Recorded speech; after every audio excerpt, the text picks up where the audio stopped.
Houston Maharashtra मंडळ प्रवास स्वप्नपूर्तीचा 2026 च्या दुसऱ्या भागात आपल्या सगळ्यांचं मनापासून स्वागत. आज आपण भेटणार आहोत एक खास पाहुण्यांना. कोणाला? श्री अजित दिघे यांना. स्प्रिंग येऊ घातलाय, हायकिंगचा सीझन लवकरच सुरू होतोय, तर आता तुम्हाला एक खास अनुभव आणि काही टिप्स देणार आहेत अजित दिघे. अजित दिघे हे गिर्यारोहण प्रेमी म्हणजेच एक हायकिंग लव्हर आहेत. त्यांनी खूप साऱ्या हायकिंग एक्सपिडिशन्स केलेल्या आहेत आणि त्यांच्या ह्या प्रवासाबद्दल, त्यांच्या ह्या सगळ्या अनुभवाच्या गप्पा आज आपण त्यांच्याशी मारणार आहोत. चला तर मग भेटूया अजितला. नमस्कार अजित. नमस्कार मीरा. धन्यवाद Houston Maharashtra Mandal to give me this opportunity to talk about माझं गिर्यारोहणाचा प्रवास. तर विचार, तुला काय क्वेश्चन विचारायचे ते असं म्हणू का? नक्कीच आपण सुरुवात करूया. तर सगळ्यात आधी माझा पहिला प्रश्न की तू इथे अमेरिकेत कधी आलास आणि ह्युस्टन मध्ये कधी आलास? ओके. अमेरिकेत मी कामाच्या स्वरूपाने आलो 2002 साली, पण मी मिशिगनमध्ये आलो. मिशिगनवरनं आम्ही मूव्ह झालो ह्युस्टनला 2005 साली. सो आज 21 वर्ष मी ह्युस्टनकर आहे आणि इन्व्हॉल्व आहे आपल्या कम्युनिटीमध्ये. येस, म्हणूनच म्हणलं मी, खूप जण अजितला ऑलरेडी ओळखत असतील. तर अजित, आता आपण तुझ्या हायकिंगच्या प्रवासाच्या गप्पा मारूया. मला सांग, तुला हायकिंग आवडतं किंवा हायकिंग मध्ये आवड निर्माण होणं, हे सगळं ची सुरुवात कुठून झाली? मला वाटतं ही भारतात असल्यापासनं, लहानपणापासनं एक तर इतिहासाची आवड आणि दुसरं गड बघायची आवड. महाराष्ट्रात राहिल्यामुळे सह्याद्री मधले आपले छान छान जे गड आहेत ते बघण्याची आवड होती.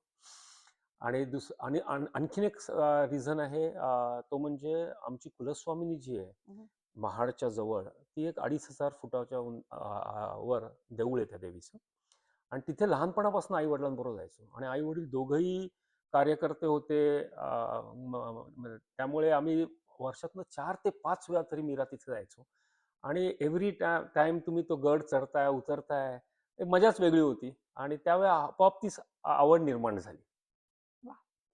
आणि मग हे गड, तू महाराष्ट्रातले कुठले कुठले गड एक्सप्लोर केलेस?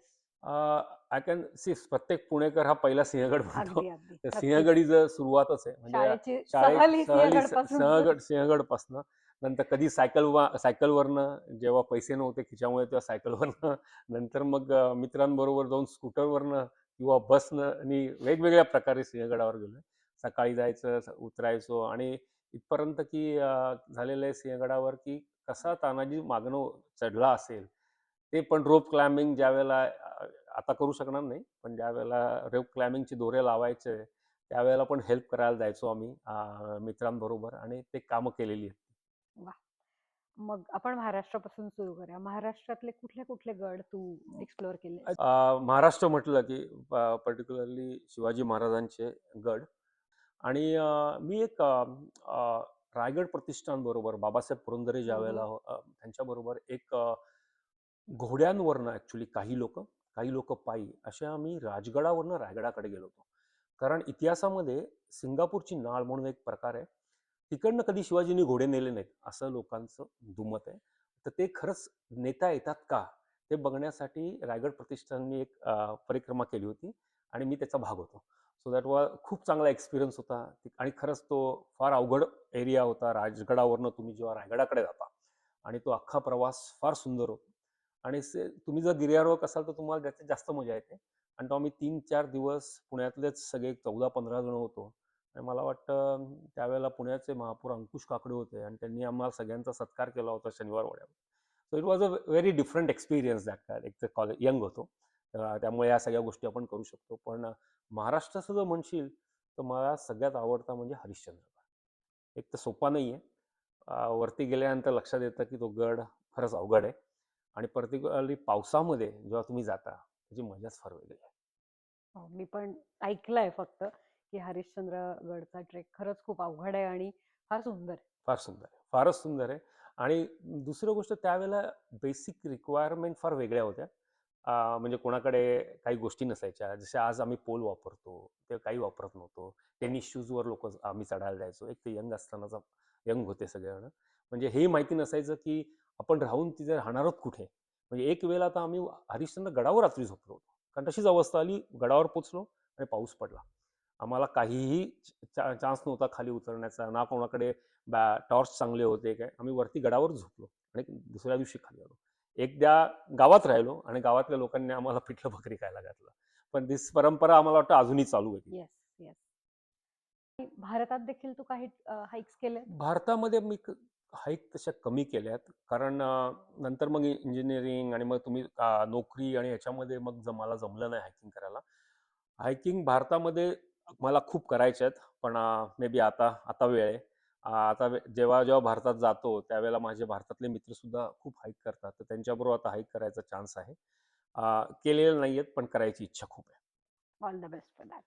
आता सांग, तू जेव्हा इथे आलास आणि नोकरी आणि माणूस सुरुवातीला आपल्या सगळ्या रुटीनमध्ये आणि तर तुझी पुन्हा ही हायकिंगची आवड निर्माण व्हायला काही स्पेसिफिक कारण घडलं? आय थिंक ह्युस्टन मी काय म्हणतो, Houston is a melting pot.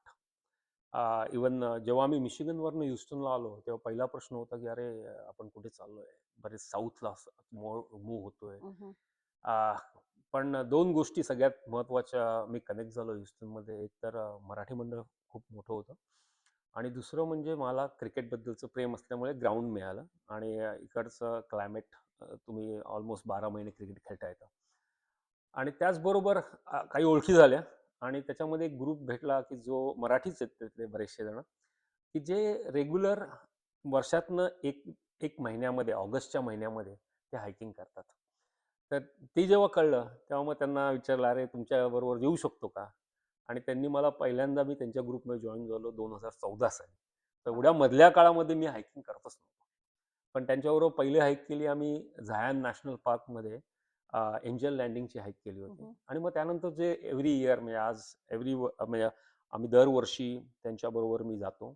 आम्ही जुलै एंड किंवा ऑगस्टच्या पहिल्या वीकमध्ये एक गुरुवारी जाऊन रविवारी परत येतो आणि एक सिरियस हाईक करतो, विच समटाईम 12,000 फूट, समटाईम 13,000 फूट, 14,000 फूट, जे काही आम्हाला करता येईल ते करायचा प्रयत्न करतो.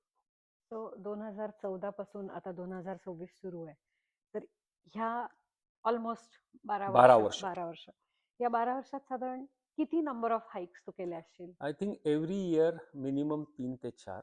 आणि गेल्या 5-6 वर्षात जरा जास्त वाढलंय आणि आता मी सोलोही करायला लागलोय आणि लास्ट 2 वर्ष मी व्हिएतनाम, कंबोडिया आणि भूतान या सोलो केल्या. कारण सोलोमध्ये तुम्हाला तुमचा वेळ स्वतःचा असतो. तुम्ही फक्त शेर्पा किंवा तुमचा लोकल गाईड घेता आणि यू गो विथ तुमच्या ओन फ्लोनी जाता. तर त्यात मजा एक वेगळी असते. अगेन प्रत्येकाला जमेल असं नाही, कारण त्याला फार लोक कंटाळतात एकटं प्रवास कसा एकटेपणा. करू शकेल म्हणून. त्यात एक वेगळी मजा आहे. पण आणि त्यांनी तुम्ही दुसरी एक हाईक करता तुमच्या ग्रुप बरोबर. आणि हा जो आमचा ह्युस्टनमधला ग्रुप आहे तो 8-10 जण आम्ही ह्युस्टनमधलेच आहोत त्याच्यामध्ये. आणि त्या ग्रुपमुळे आम्ही परत क्रिकेटमध्ये एक ग्रुप तयार केला. सो त्या 2 हाईक तर आमच्या होतात आणि आता हळूहळू रेग्युलर हाईक मी करतोय. त्यामुळे मग फॅमिलीमध्ये सुद्धा हाईक आवडायला लागल्या. ते करायला लागले, मुलं करायला लागली हाईक आणि त्याच वेळी असा माझा प्रवास सुरू झाला. तुझा हा हायकिंगचा वारसा तू पुढच्या पिढीला म्हणजे तुझ्या दोन्ही मुलांना देखील दिलायस. दिलं, अगदी व्यवस्थित दिलं असं मला वाटतं, कारण दोघांनाही आवडतं हाईक करायला. आणि मी माझ्या मुलगा आर्यन बरोबर 3 वर्षापूर्वी आम्ही दोघांनी ग्रँड कॅनियनची हाईक केली. आम्ही दोघंही स्केलेटन पॉईंट पर्यंत जो आहे तिथपर्यंत खाली आलो, उतरलो आणि परत वरती आलो, which is up and down around 12 मैलाची ती हाईक होते. 6.5 मैल आणि त्यावेळेला तो अराउंड 14 वर्षाचा होता आणि त्याने एन्जॉय केली आणि त्यापासून सुरुवात झाली.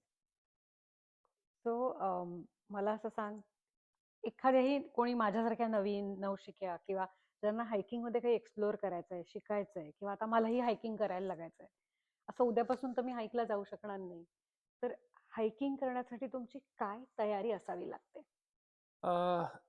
तुमचा रेग्युलर वॉक पहिली गोष्ट. हम्म.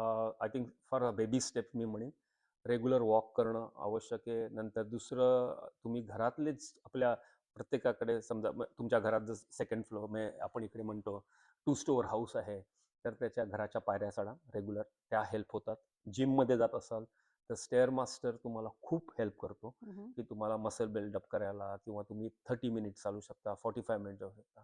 आणि दुसरे US मधलं सगळ्यात चांगला भाग काय, तो म्हणजे आपल्या नॅशनल पार्क्स. एवढ्या छान नॅशनल पार्क आहेत. त्या पार्कमध्ये जर तुम्ही ट्रेल करू शकलात सुरुवात ट्रेननी करा. हम्म. जरी त्याच्यामध्ये जास्त चढाव नसेल तरी चालेल. पण छोटे छोटे जर तुम्ही करू शकलात 5 मैल 6 मैल, हळूहळू ते बिल्डअप होतं आणि मग तुम्ही एखाद्या चांगल्या हाईकला जाऊ शकता. पर्टिक्युलरली डेन्व्हर इज फारच सुंदर. म्हणजे रॉकीजमध्ये कुठेही तुम्ही करू शकता, जिथे 10,000 फुटावर पण आहेत, 12,000 फुटावर आहेत, किंवा मग 14ers आहेत, जे 14,000 फीट पर्यंत आहेत, असेही आहेत. तो आहार काही स्पेसिफिक घ्यायला लागतो यासाठी?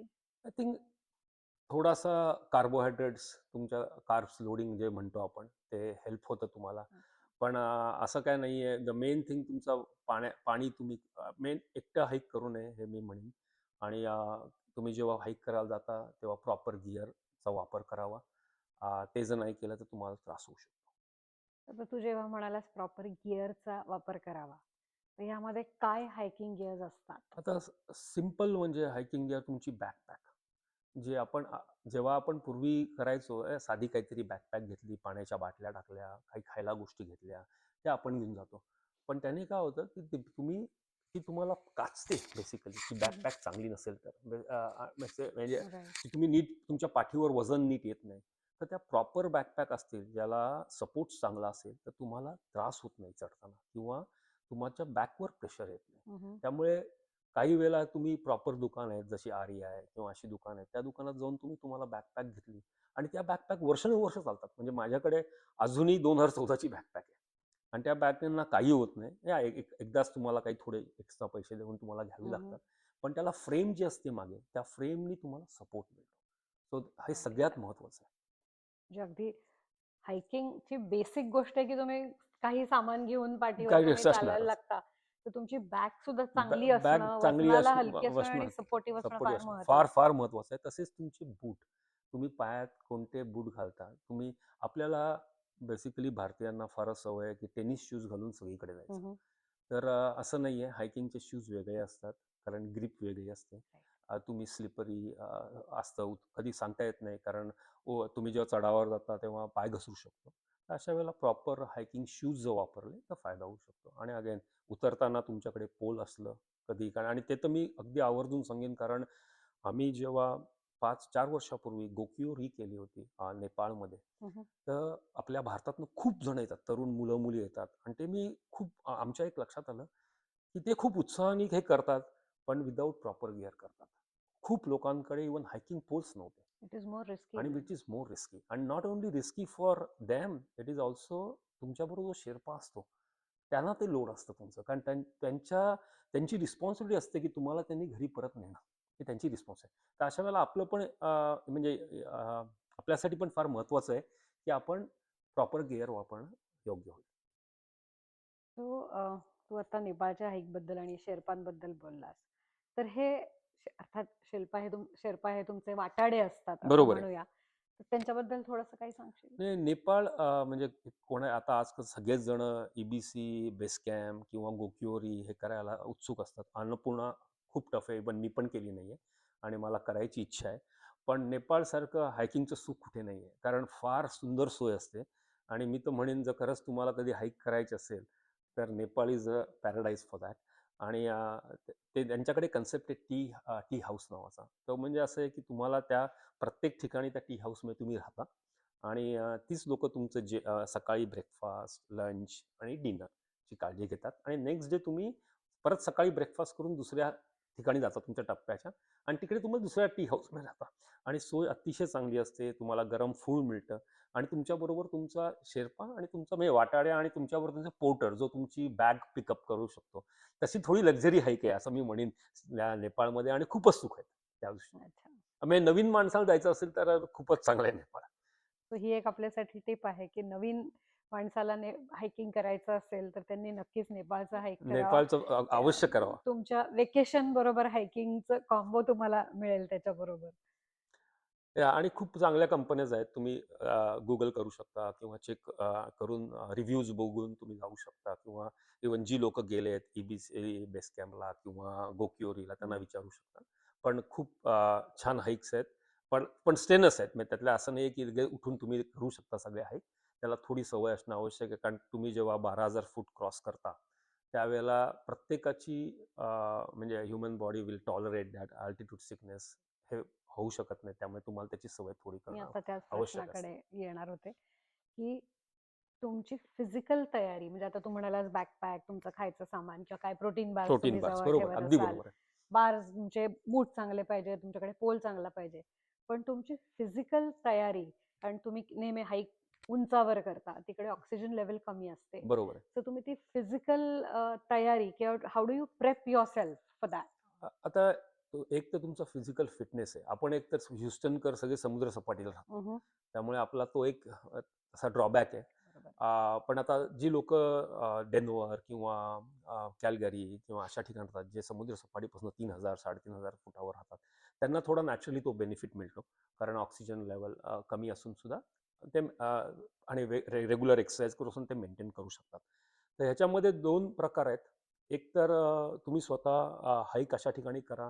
पहिल्यांदा 10,000 फूट, 12,000 फूटपर्यंत प्रयत्न करा. तुम्हाला त्रास होत नाही ना. आणि काही मेडिसिन अवेलेबल आहेत, जे भारतात मिळतात. डायमॉक्सच्या गोळ्या असतात. त्या डायमॉक्स बेसिकली वर्क तुमचं कार्बन डायऑक्साईड बेसिकली बॉडीतनं रिलीज जास्त करतं आणि CO2 होल्ड करतो. सो त्या हेल्प होतो अशा ठिकाणी.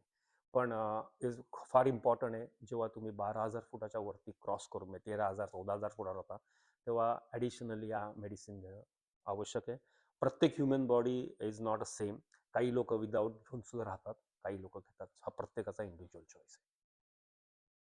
सो तुझा एखादा एक्सपिरियन्स किंवा सगळ्यात जास्ती आवडलेली हाईक? मला सगळ्यात जास्त आवडलेली आहे की नाही, सगळ्यात माझी लाडकी पार्क जी मी सगळ्यांना सांगतो, ती म्हणजे ग्रँड टिटॉन. प्रचंड आवडते मला. म्हणजे मी स्वतः ग्रँड टिटॉनला विथ माझी फॅमिली, विथ माझे दोन्ही ग्रुप्स, माझे हायकिंगचे ग्रुप्स, आय थिंक 4 ते 5 वेळा गेलो. आणि त्याच्यामधली जी पेन ब्रश जी हाईक आहे, ती माझी सगळ्यात लाडकी हाईक होती आत्तापर्यंतची. 21 मैलाची हाईक आहे ती. आम्ही सकाळी 4 वाजता चालू केली आणि संध्याकाळी 6 वाजता आम्ही पोचलो होतो. आणि आम्हाला वाटतं हाईटच्या दृष्टीने अराउंड 11,500च्या आसपास असेल, पण लाँग हाईक. सो जेव्हा लाँग हाईक तुम्ही करता, तेव्हा स्ट्रेनच असतं. तुम्ही तेवढा तुमच्याकडे पाणी पुरेल की नाही. कारण इवन ऑगस्टमध्ये केली आणि क्लायमेट चांगलं असलं, तरी तुम्हाला कधी-कधी पाणी संपतं. या गोष्टी घडतात. पण त्या दृष्टीने मी कायम म्हणेन, Grand Teton is amazing national park आहे. जर तुम्ही म्हणजे फॅमिली पण एन्जॉय करू शकते आणि तुम्ही अशा चांगल्या हाईक पण तिथे करू शकता. सो आपण मगाशी बोलत होतो तेव्हा तू म्हणालास की हाईक म्हणजे फक्त पॉइंट ए वरून पॉइंट बी पर्यंत घाईघाईने पोहोचणं नाही, तर मधल्या त्या सगळा तो जर्नी, तो प्रवास तुम्ही एन्जॉय करायचा असतो. अगदी अगदी फार महत्वाचं आहे ते. कारण काही लोकांना जस्ट वर जायचं असतं, म्हणजे म्हणतात ना, टिया लावून येणं. अ, तसं मला स्वतःला ते आवडत नाही. मला जेव्हा तुम्ही हाईक करतो किंवा कोणत्याही ह्याला जातो हाईकला, मला रिअली नेचर एन्जॉय करायला आवडतं. आणि जेव्हा मी टॉपला, आम्ही समिटला पोचतो, तर तिथे एक अर्धा तास तरी बसायला पाहिजे. कारण तुम्ही एवढे कष्ट केलेत, 6-7 तास तुम्ही कष्ट करून तुम्ही वरती येता. राईट. आणि मग युज्युअली आमच्या ग्रुपमध्ये आम्ही usually we try to eat there आणि काहीतरी खायचं, आपला प्रोटीन बार, थोडा आराम करायचा, फोटो काढायचे. आणि दॅट्स द बेस्ट टाइम असतं. आणि काही हाईक, आता माझा एका हाईकचा एक्सपिरियन्स तुम्हाला सांगतो. पॅनॉरॉमिक व्ह्यू म्हणून विस्लरमध्ये, कॅनडामध्ये आम्ही हाईक केली होती. फार सुंदर त्याचे रिव्ह्यूज आहेत. म्हणजे तुम्ही जर फोटो बघितलेत इंटरनेटवर तर तुम्हाला दिसतील.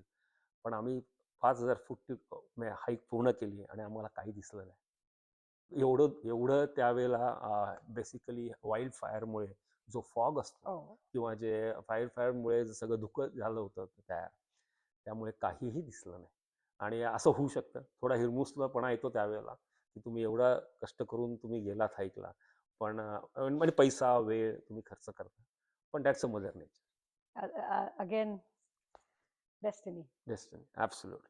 सो ते पाळणं फार आवश्यक असतं. आणि प्रत्येक हाईक ही युनिकच असते. म्हणजे असं नाही आहे की तुम्ही एक हाईक केली म्हणून तू दुसरी हाईक करू शकतो, असं नाही आहे. कारण सगळ्यात महत्त्वाचं म्हणजे जेव्हा बोल्डर्स किंवा मोठमोठी दगडं ची हाईकमधनं आम्ही टरेन असतो, तो सगळ्यात अवघड असतो.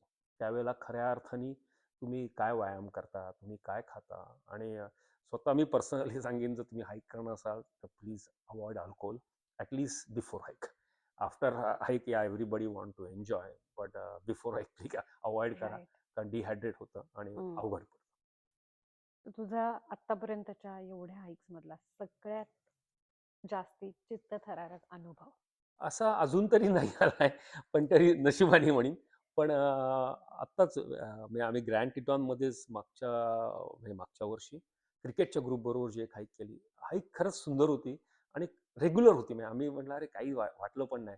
आणि एक साइड हाईक होती. पण ती साइड हाईक खऱ्या अर्थाने आमचा कस लागला मी म्हणीन, कारण ते पूर्णपणे बोल्डर्स होते. एक 2.5-1 मैल फक्त बोल्डरवर जेव्हा तुम्ही दगडांवरनं चढता, त्यावेळेला व्ह्यू फार सुंदर होते. मी फोटोही पाठवीन त्या व्ह्यूची अगोदर. पण व्ह्यू अप्रतिम व्ह्यू होते. पण त्या दगडांवरनं चालणं फार त्रासदायक असतं. कारण तुमचा एक पाय चुकला की तुम्ही अडकलात. तर तुम्हाला खूप काळजी घेऊन जावं लागते. पण असे काही अजून तरी नशिबाने असे काही चित्तथरारक अनुभव आलेले नाहीयेत. पण तुम्ही थोडे गाईडलाईन प्रॉपर फॉलो केल्यात तर ट्रेलवरच राहिला, ट्रेल सोडल्या नाहीत, तर तुम्ही खरंच एन्जॉय करू शकता. कारण US, कॅनडा आणि आत्तापर्यंत मी ज्या काही बाहेर हाईक केल्यात, त्या सगळ्या ट्रेल प्रॉपरली मार्क होत्या. असं नाही झालंय की मी विदाऊट असलेल्या फार काही केल्यात. त्या मे बी महाराष्ट्रात केल्यात. जेव्हा सह्याद्रीमध्ये केल्यात, तेव्हा कुठेही मार्किंग नव्हतं. तर ते हम्म. फक्त लोकांना विचारतच आपण जातो. तशा मार्किंग. मग तो फरक फार वेगळा आहे तिथे. इथे कसं आहे, इथे प्रॉपर मार्किंग आहे किंवा तुम्ही ऑलट्रेलचा ॲप वापरता. तुम्हाला मॅप दाखवत असतो की तुम्ही कुठे पोहोचताय. इव्हन तुम्ही कुठे आहात, तुम्हाला कुठे टर्न अराउंड करायचा आहे, या गोष्टी तुम्हाला कळतात. तर तो फार मोठा बेनिफिट मिळतो. तो नजर हटी दुर्घटना घटी. हां, अगदी, अगदी ते तर अगदी महत्त्वाचं आहे आणि सगळ्यात अ, मी तर म्हणेन हा कायम जेव्हा तुम्ही कधी हाईक कराल तेव्हा प्लीज तुमच्याबरोबर कोणतरी एक बडी असणं आवश्यक आहे. एकटे हाईक करू नका अनलेस तुम्हाला त्या टेरेनबद्दल पूर्ण माहिती आहे. सो तुमच्या हायकिंग ग्रुपचे किंवा कुठल्याही हायकिंगचे काही बेसिक नियम असतील, द बेसिक तर ते काय असतात? आमच्या ह्या ग्रुपमध्ये एक बेसिक नियम असा आहे की एकट्याने मागे राहायचं नाही की एकट्याने पुढेही जायचं नाही. तुमच्याबरोबर ॲटलीस्ट 1 किंवा 2 जण बरोबर म्हणजे ॲटलीस्ट 2चा किंवा 3चा ग्रुप तुम्ही बरोबर असणं. काही बरं असलं, काही लागलं, काही होऊ शकतं. म्हणजे काही हाईकमध्ये आता आम्ही जेव्हा 2 वर्षापूर्वी TMBचा हाईक केला होता आणि तो बेसिकली स्वित्झर्लंड, इटली आणि फ्रान्स या 3 देशांमध्ये तो हाईक आहे. एव्हरी डे तुम्ही हाईक करता आणि दुसऱ्या हॉटेलमध्ये जाऊन राहता. तर एका हाईकला एक आमच्याबरोबरच एक स्पॅनिश कपल चालवत होतं आणि त्या माणसाचा पाय मुरगळला ऐका. आणि तो म्हणजे कळमळून खाली पडला म्हणजे मुरगळल्यामुळे. लकीली आमच्या ग्रुपमध्ये एकाची बायको डॉक्टर आहे. तिने त्याला रॅप केलं आणि त्याला प्रिपेअर करून समहाऊ तो खाली येऊ शकला. सो हे प्रत्येक वेळेला तुम्हाला असं कोणी मिळेल हे राईट. सांगता येत नाही. तो प्रिपेअर राहा. तुमच्याकडे रॅप करायला काही आहे का? आणि काही होऊ शकतं. म्हणजे असं नाही आहे की बरोबर आहे. नॉर्मल टेरेनवर तुमचे पाय घसरू शकतात. सो ह्या काळजी घ्याव्या लागतात. केव्हाही बरोबर आहे. आपण मगाशी बोललो तेव्हा तू म्हणालास की तुला एका हाईकवरती एक मराठी मॅडम भेटल्या होत्या आणि त्यांची त्या गोष्ट तो नक्कीच आपल्या ते प्रेक्षकांना ऐकायला ते आवडेल. म्हणजे आय थिंक आमच्या गोकियोरीच्या हाईकवर वेन आम्ही जेव्हा माचरमो टू गोकियोरी हे जेव्हा जातो तो शेवटचा पार्ट होता आणि एक मराठी आय थिंक पुण्यातल्याच प्रोफेसर होत्या त्या. त्या आमच्याबरोबर चालायला लागल्या आणि मराठी बोलतो म्हणून आम्ही गप्पा मारत होतो. पण आम्ही सडनली त्यांना विचारलं, तुमचा ग्रुप कुठे आहे? त्या म्हटले ते मागे राहिले. तर असं करू नका. प्लीज तुम्ही तुमच्या ग्रुपबरोबर राहा. आणि त्या मराठी असल्यामुळे आमच्यातले काही जण आम्ही थांबून त्यांच्याबरोबर बोलत बोलत हळू झालो. पण काय होतं त्यांना काय लागतं किंवा आम्हाला माहिती नाही. बरोबर आहे. जसं तुमच्या ग्रुपबरोबर तुम्ही असा तेव्हा तुमच्या ग्रुपमधल्या सगळ्यांना माहिती असतं, तुमच्या सवयी माहिती असतात. तुम्हाला काय झालं तर पटकन हेल्प करू शकता. सो इव्हन तुम्ही गायडेड टूर बरोबर गेलात तर प्लीज तुम्ही तुमच्या टूर बरोबर राहा. कारण तो खूप हेल्प होते. अदरवाईज तुमचा जो कॅप्टन असतो तुमच्या ज्या टीमचा त्याला कळणार नाही तुम्ही कुठे गेलात. ते करू नये. ही एक अतिशय महत्वाची टिप आपल्याला अजितने दिलेली आहे की आपण जेव्हा जातो, आखलेल्या रूटवरून जातो, आपण इकडे तिकडे कुठेतरी जर असे डायव्हर्ट झालो, तर कुठे गेलेलं हे जंगलात कधी सापडणंही शक्य नाही किंवा तिथे काही ह्युमन फारशी वस्ती नसते बरोबर आहे. हाईक्सवर, अगदी राईट? बरोबर आहे. आणि it's very risky to find out. अगदी आणि जर काही तिथे चक्कर आली, तिथे कशीच मदत नाही पोहोचणार. सो नेहमी 2-3 माणसांबरोबर राहा, आपल्या ग्रुप बरोबर राहा आणि काही नाही होत, मी पटापट पुढे चढून गेलो. नाही आणि असे काही आहेत म्हणजे की जे लोकांना खूप घाईनी वरती चढायचं असतं. पण असं करू नका. हायकिंगमध्ये लक्षात ठेवा कासवाची आणि सश्याची गोष्ट ही फार महत्त्वाची आहे. जो कासवाच्या गतीने वरती चढतो तो शेवटपर्यंत जाऊन समेट करतो आणि हे आत्तापर्यंतचा आमचा अनुभव आहे. ते कायम म्हणतात स्लो चाला, स्लो जा, स्लो जा. काहीही उगाच तुम्ही घाईने पुढे जाऊ नका, कारण मग तुम्हाला दम लागतो, तुमचे हार्टबीट्स वाढतात. हे सगळे प्रकार होत नाहीत. अगदी बरोबर. किती छोट्या-छोट्या गोष्टींचा ह्या सगळ्या हाईकमध्ये विचार केला जातो हे आपल्यासारख्या म्हणजे माझ्यासारख्या सामान्य माणसाला नक्कीच माहीत नव्हतं. खूप साऱ्या टिप आज तुझ्या आम्हाला कामाला आल्या. तुझी एखादी ड्रीम हाईक? म्हणजे आम्हाला अजून करायच्यात काही of hike. Course, of course. आता ड्रीम हाईकमध्ये माझी माचू पिच्चू ची हाईक मला करायची आहे आणि एक पॅटागोनियाची. या 2 साऊथ अमेरिकेतल्या हाईक माझ्या पेंडिंगमध्ये आहेत. मे बी आता नेक्स्ट 1-2 वर्षात मी त्या पूर्ण करीन. आणि मला भारतात खरं खूप हाईक करायच्या आहेत, ज्या मी केलेल्या नाही आहेत. कारण डिफरन्स कसा असतो, तुम्ही इकडे आल्यानंतर तुम्हाला सगळ्या गोष्टी आहेत तुमच्याकडे ॲज अवेलेबल. शूज आहेत, पोल आहेत, काही बेसिक सगळ्या तुमच्या बॅकपॅक आणि ज्या आपल्याला भारतात मिळाल्या नव्हत्या. म्हणजे त्यावेळेला ॲटलीस्ट अवेलेबल नव्हत्या ऑर मे बी अफोर्डेबिलिटी नव्हती. सगळंच मे बी प्रकार असतो. अवेअरनेस नव्हता. अवेअरनेस नव्हता. तर तो आता जर एन्जॉय करायचा असेल तर खरं भारतात जाऊन मला काही हाईक करायचे आहेत, पर्टिक्युलरली नॉर्थ ईस्टमध्ये. नॉर्थ ईस्ट म्हणजे आपण जे 7 सिस्टर म्हणतात आपले, तो एरिया फार सुंदर आहे आणि तिथे मला काही हाईक करायचं. That that might be my dream, some of the dream hike. Very nice. पण तू जसं मी आपल्या प्रेक्षकांना मगाशी सांगितलं, की तू खूप फक्त अमेरिकेत किंवा भारतातच नाही तर विविध देशांमध्ये हायकिंग केलंयस. तर साधारण कुठच्या देशात कुठली हाईक केलीस सांगू शकशील? आता भूतानमध्ये टायगर नेस्ट विच इज खूप फेमस आहे. सगळ्यांना प्रत्येक जण जो भूतानला जातो तो टायगर नेस्ट करतो आणि खूप म्हणजे ती हाईक काय अशी फार काय अवघड नाही आहे. एक ते 4 तासाच्या मध्ये तुम्ही ती हाईक पूर्ण करू शकता. पण फार सुंदर हाईक आहे ती. बेसिकली मॉनेस्टरी आहे टायगर नेस्ट नावाची आणि ती मॉनेस्टरी मध्ये तुम्ही जाता. फार सुंदर हाईक आहे ती. खूप एन्जॉय करता, व्हॅली पण एन्जॉय करता आणि तो तो पूर्ण टेरेन खूप छान आहे. सो बघण्यासारखं आहे. आणि व्हिएतनाममध्ये जी केली, जे तुम्ही किंगकॉंग मूव्ही जर बघितला असेल, तर किंगकॉंग मूव्हीमधलं जे शूटिंग झालंय, ते निन बिन नावाची एक जागा आहे. तर तिथे मी हाईक केल्या व्हिएतनाममध्ये. पण त्या मी अशा सोलो केल्या आणि इझिली त्या करण्यासारख्या होत्या. पण त्या काही अशा हाईट वाईज फार नव्हत्या, पण लाँग होत्या. डिस्टन्स वाईज जरा अच्छा. लाँग होत्या, की तुम्ही सकाळी जाऊन म्हणजे दुपारपर्यंत परत येऊ शकता अशा होत्या. आणि कंबोडियामध्ये बेसिकली अंकुर वॉटच्या अदर साइड, जिथे हाईक म्हणजे ट्रेल्स आहेत, ज्या तुम्हाला खरं जंगलामधनं ते अख्खं टेम्पल्स तुम्ही बघता येतं. तर तो एरिया पण खूप ज्याला आवड आहे तो ते करण्यासारखा आहे. म्हणजे तिथे एक एक हाईक अशी आहे की जे सूर्यास्त दिसतो आणि त्याच्या बॅकड्रॉपमध्ये अंकुर वॉटचं टेम्पल दिसतं. तर ते खूपच सुंदर आहे. म्हणजे अवश्य करण्यासारखी आहे. फार काही जड नाही आहे ती हाईक. नॉर्मल कोणीही जाऊन ती करू शकतो अशी हाईक. अशा अशा सिंपल हाईक पण कधी-कधी तुम्हाला मजा देऊन जातात. आणखीन कुठल्या देशांच्या? आणखीन आता आता मी ग्वाटेमालाची करणार आहे. सो नेक्स्ट मंथमध्ये ग्वाटेमालाला चाललोय. हम्म. सो ते ग्वाटेमालाची हाईक करायची आहे. माझ्या मुलीने केले. आता मी मुलाला घेऊन चाललोय माझ्या. त्यामुळे मला तू न्यूझीलंडला देखील गेला होता. न्यूझीलंडच्या हाईक आय थिंक न्यूझीलंडला फार नाही केल्या, फक्त माउंट कुकची हाईक केली. हम्म. ह्यावेळेला एवढा वेळ नाही मिळाला, कारण ह्यावेळेला मोर ऑन विथ फॅमिली आम्ही जास्त अट्रॅक्शन्स किंवा न्यूझीलंड पहिल्यांदा बघण्यासाठी गेलो होतो. अच्छा. पण मे बी द नेक्स्ट फेरी फक्त हाईकसाठी असेल. असं काय काय वेळेला होतं की तुम्ही एखाद्या कंट्रीमध्ये जाता आणि ती बघता आणि मग तुम्हाला लक्षात अरे इथे ह्या हाईक आहेत. पण मग तेवढा वेळ नसतो तुम्हाला. मग तुम्ही नेक्स्ट टाइम ते घेऊन प्लॅन करून प्रॉपर तिकडे जाता. माउंट ब्लँकची जी केली ती हाईक बेसिकली तुम्ही शामनिक म्हणजे फ्रान्समधनं सुरू होते आणि फ्रान्समध्ये संपते. ती एकूण हाईक आहे 10 दिवसाची. 1000 किलोमीटरची आहे बेसिकली ती हाईक. बापरे. म्हणजे 67 माईल्सच्या आसपास ती होते. पण तुमच्या सुट्ट्या आणि हे आम्हाला जमल्या, आम्ही 6 दिवसाची केली. हम्म. तर आम्ही कव्हर केलं आय थिंक 65% to 70% आम्ही कव्हर केलं. सो एव्हरी डे तुम्ही इटलीतनं निघता आणि स्वित्झर्लंडमध्ये जाता, स्वित्झर्लंडमधून निघता फ्रान्समध्ये येता आणि फार सुंदर हाईक आहे ती पण. कॅनडा मला आवडतं, कारण बॅम्फ आणि बॅम्फमध्ये रॉकीजमध्ये खूप वेळा गेलोय. तर तिकडे खूपच हाईक चांगल्या आहेत आणि ॲज अ फॅमिली घेऊन तुम्ही कधी लेक लुईसवर गेलात तर टी हाऊस म्हणून एक हाईक आहे, ती अवश्य करा. एक 4 मैलाचीच आहे, फार काही हे नाही आहे. कोणी फॅमिली मेंबर्स, यंग मुलांना घेऊन तुम्ही जाऊ शकता त्या टी हाऊसपर्यंत. हम्म. सुंदर हाईक आहे. पण बाकी तुम्हाला जर अगदी चांगले हाईक करायचं असेल तर खूप हाईक त्या एरियामध्ये आहेत. हाईक म्हणजे नेहमीच जंगल किंवा जिकडे फार ह्युमन वस्ती नसते आजूबाजूला. तर तुला कधी काही जंगली श्वापदं किंवा काही वाईल्ड लाईफ दिसलंय? वाईल्ड लाईफ ग्रँड टिटॉनमध्ये दिसलेत.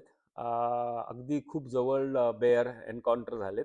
पण तुम्ही लांब शांत राहिलात, ते त्यांच्या वाटेने निघून गेलेत. आणि काही ठराविक हाईकला पर्टिक्युलरली आय थिंक कॅनडामध्ये, बॅम्फमध्ये आम्ही ज्या हाईक केल्यात त्यावेळेला बेअर स्प्रे घेऊन गेलोय बरोबर. पण कधी एन्काउंटर झालं नाही. म्हणजे अशी वाईल्ड लाईफ पासून वाचण्यासाठी किंवा त्याच्यासाठी तुम्ही काय तयारी करून आय घेऊन थिंक जाता? युजली बेअर स्प्रेज हा कॅरी करावाच लागतो. ग्रँड टिटॉन, येलोस्टोन साईडला किंवा तुम्ही बॅम्फमध्ये करा असाल तर तिथे मस्ट आहे तुम्ही बेसिकली बेअर स्प्रे कॅरी करा. कधी अशी रात्रीचं असं जंगलात राहायची वेळ आली आहे? नाही, अजून तरी आली नाहीये. कारण युजुअली आम्ही हाईक असं करतो की सकाळी जाऊन संध्याकाळी परत. देअर आर अदर प्रकार आहे जो बॅकपॅकिंग म्हणतात. तर ते करायला आय थिंक अजून तरी मी केलेलं नाहीये तेवढ्या बॅकपॅकिंग. कॅम्पिंग करायला मला आवडतं, पण अशा हिलवर जाऊन कॅम्पिंग करायला नाही केलंय. आणि त्याला यू नीड बिकॉज तुम्हाला मग तुमचं सगळं कॅम्पिंगचं अख्खं वेट घेऊन वरती जावं लागतं. राईट. त्यामुळे आम्ही बेसिकली प्रिफर करतो की कुठेतरी गावात राहायचं आणि सकाळी जायचं, संध्याकाळी परत घ्यायचं आणि हवं तर दुसऱ्या दिवशी परत जायचं असं. कारण प्रत्येकाचं कम्फर्ट लेवल आणि हे त्याने फरक पडतो. आणि तुम्हाला आल्यानंतर कारण तुम्ही जर बॅकपॅकिंग केलं तर मग तुम्हाला 1-2 दिवस अंघोळ न करणं हे सगळे प्रकार असतात. तर त्याच्यापेक्षा मग हायजीन आणि हे इज डिपेंड, प्रत्येकाची चॉईस वेगवेगळी. सो आता आपली बेसिक मला असं म्हणते की अभ्यास माझा थोडाफार झाला आहे ह्या सगळ्यातनं, की कशी तयारी करायला पाहिजे, काय गिअर्स असायला पाहिजेत किंवा मी फिजिकली स्वतःला कसं फिट ठेवलं पाहिजे टू स्टार्ट विथ. आता हे सगळं मी तयार केल्यानंतर तू जसं म्हणालास की नेहमी आपल्या बडी बरोबर जायला पाहिजे, की you have to have some group. बरोबर. तर how to find these groups? नाही, आता खरं तुमच्याच मित्रमंडळींमध्ये बरेच लोकांना जायची इच्छा असते, पण कोणी इनिशिएटिव्ह घेत नाही. तर अशा वेळेला मग जो कोणी रेग्युलर जाणार आहे त्याला तुम्ही विचारू शकता, अरे आम्हाला ही हाईक करायची आहे पण आम्ही केलेली नाहीये, ते तुम्हाला गाईड करू शकतील. दुसरी गोष्ट, ऑल ट्रेल सारखं ॲप जे आहे ते तुम्ही डाउनलोड करू शकता. त्याच्यावर तुम्ही ट्रेल बघू शकता, किती लांब आहे आणि किती हाईट आहे हे सगळं तुम्हाला कळतं. ॲक्च्युली पूर्ण तुम्ही डाउनलोडेबल असतात ही ॲप्स, त्यामुळे तुम्हाला रोड कळतो, कुठे गाडी पार्क करण्यापासून रिव्ह्यू बघू शकता तुम्ही यूट्यूबवर. आणि US मधल्या नॅशनल पार्क तर हेवन आहेत ह्यासाठी. आणि definitely mouth to mouth is, काही ग्रुप्स आहेत. गुगलवर पण काही ग्रुप तुम्हाला मिळतील, पण अगेन तुम्ही how compatible you want to go with which different group, और तुम्हाला तुमच्या कम्युनिटी बरोबरच फक्त जायचं आहे. तर I think basically if you know कम्युनिटीमधला कोणी हाईक करतोय, माझ्यासारखा कोणी आहे, त्याच्याशी तुम्ही बोलून तुम्ही छोट्या हाईक प्लॅन करू शकता. पर्टिक्युलरली डेन्व्हरमधल्या काही hike they are starting point असावे असं मला वाटतं. वा. म्हणजे असंच माझ्यासारखं कोणाला नवीन हाईक सुरू करायची असेल, शिकायचं असेल, त्यामधले काही माहिती हवी असेल, तर आजचा हा आपला पॉडकास्ट तर तुमच्या कामाला येईलच. प्लस तुम्ही स्वतः अजितशी कॉन्टॅक्ट करू शकता. अजितचा अगदी नंबर तुम्हाला आम्ही नक्कीच आपल्या पॉडकास्टच्या शेवटी देऊ. अगदी अगदी हायकिंग आनंदाने. बद्दल तुम्हाला कुठल्याही शंका असतील, काही टिप्स हव्या असतील, काही माहिती हवी असेल, तर नक्कीच अजितशी संपर्क करा. आणि हॅपी हायकिंग. थँक्यू. पुन्हा भेटूया HMMच्या पॉडकास्टच्या पुढच्या भागात. थँक्यू मीरा. नमस्कार. नमस्कार. थँक्यू.